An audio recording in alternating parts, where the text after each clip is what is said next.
everybody, it is April and I'm in my craft room, and today we're going to do a fat quarter quilt.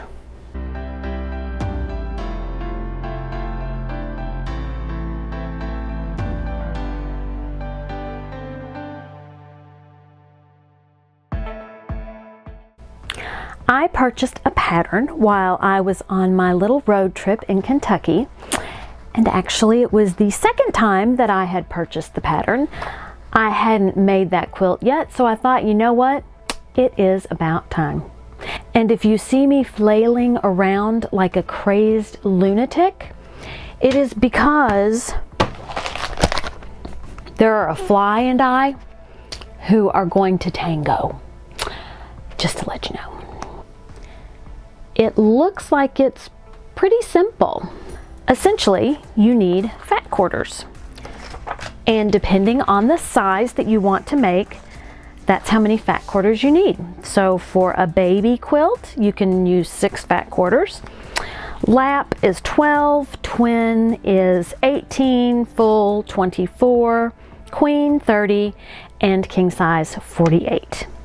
We are going to be making a lap quilt, and the size is 57 by 75, which seems pretty big to me. So that's what we're going with. And it just so happens that I had a fat quarter bundle of Crayola fabric, and I thought, you know, what would be better for this project than to use that fat quarter bundle? So let me show you a few of my prints. And this collection is by Riley Blake. So I've got that. All these come in, I think, 3 or 4 colorways. I said it right again. Colorways, polka dots. So the polka dots come with a black background, a blue background, a white background, black, blue, white. So I guess there are 3 different colorways for this particular line. Let's see if I can scoot it up there so you can see it. I have pressed these already. Now I cannot give you measurements because this is a pattern that belongs to somebody else, but essentially I've got 4 cuts and it's the same for every single block. And I think I am going to put them in stacks of 6. Maybe I'll put them in stacks of 3. Because what you're supposed to do is fold it. So here's my fat quarter, and then I fold it to the selvage like that, and then make my cuts. So let's cut this fabric.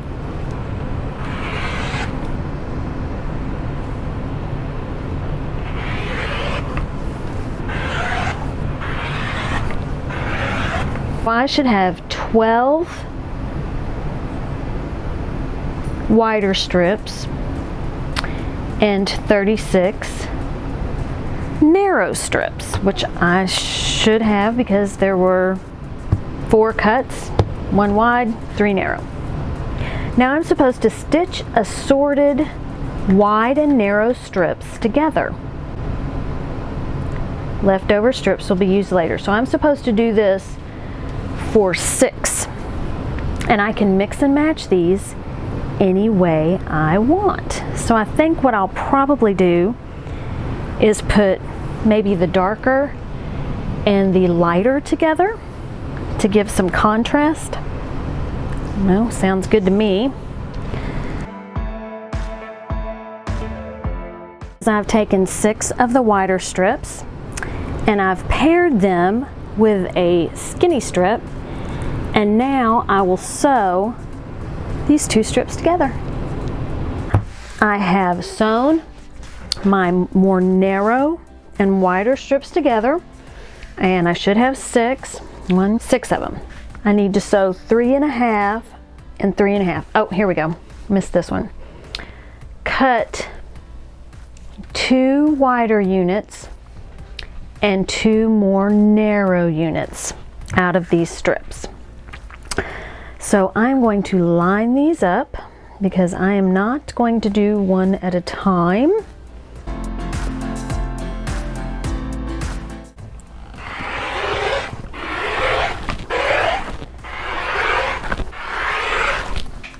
And very little waste. Next step, stitch 2 skinnies together. I should do 8. And I'm going to cut those in the same way that I cut these here.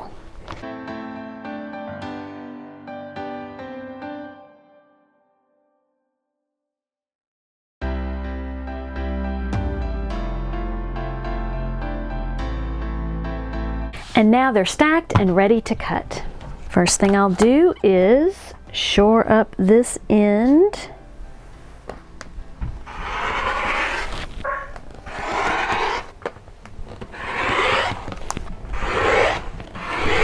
I've got stacks of this and stacks of these. Now what I'm doing is I take this strip set and I put this strip set here and I sew. And I need to do this on 16 blocks.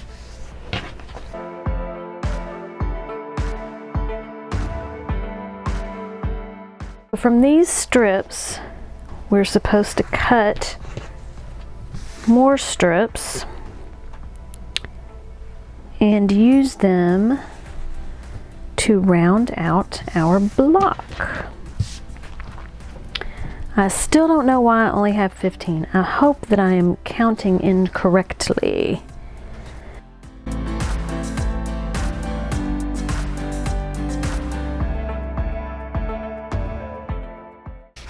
Now I put these together with the blocks I just made. So I'm going to take this and add a strip.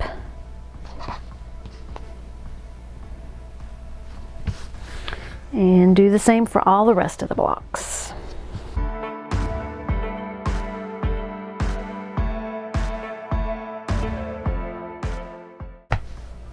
I'm going to take these to the sewing machine and sew them. I have now created these blocks. I'll just show you a few of them. Alright, so I've got my stack of those and I do have 16. I found my missing pieces. I've got these pieces left that I cut out of the leftover strips. And I've got these that I've cut out from sewing the wider strip with the narrower strip. And I'm going to put these two together. And I should have 12 of these.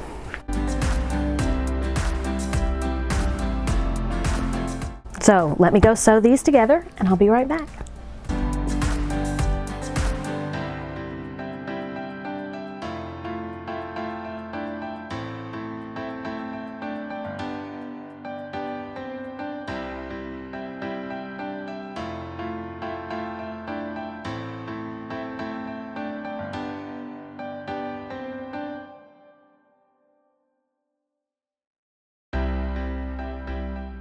We still have these strips that we're going to have to do something with, I think. And we also have these that we've sewn together. So let's see what we're going to do with that. Cut your remaining wide strips. Okay. Stitch the assorted step G units along the edge in a variety of combinations. Okay. I have stacked all my leftover wide strips together. I am going to trim off the ends because I didn't match them perfectly. And now I will cut my blocks.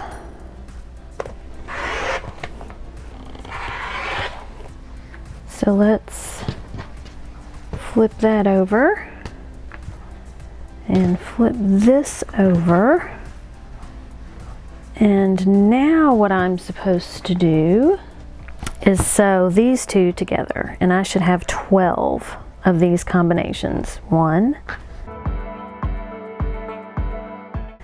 Okay, I'm gonna go sew these together and then bring them back over here, and we'll see how we're gonna make the last block. I've put my two rectangles together, and I have this stack and I have this stack. Now what I want to do is sew these two together. So I'm just going to, now these two patterns are the same, and I really don't want exact patterns. I mean, I might end up with a piece, but I'm going to sew these. And then here, see, these are the same as this, just in different colorways. So I'm gonna try, of course that I end up with polka dots. So, you know, we'll see how it goes.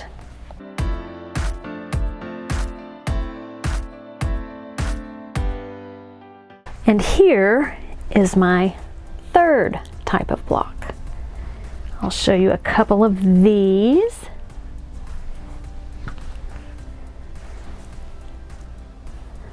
Okay, so now comes the fun part.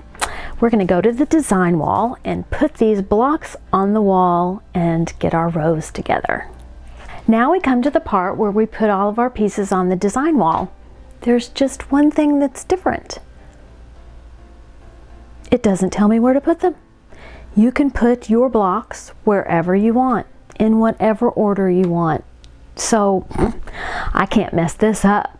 Let's see how it turns out.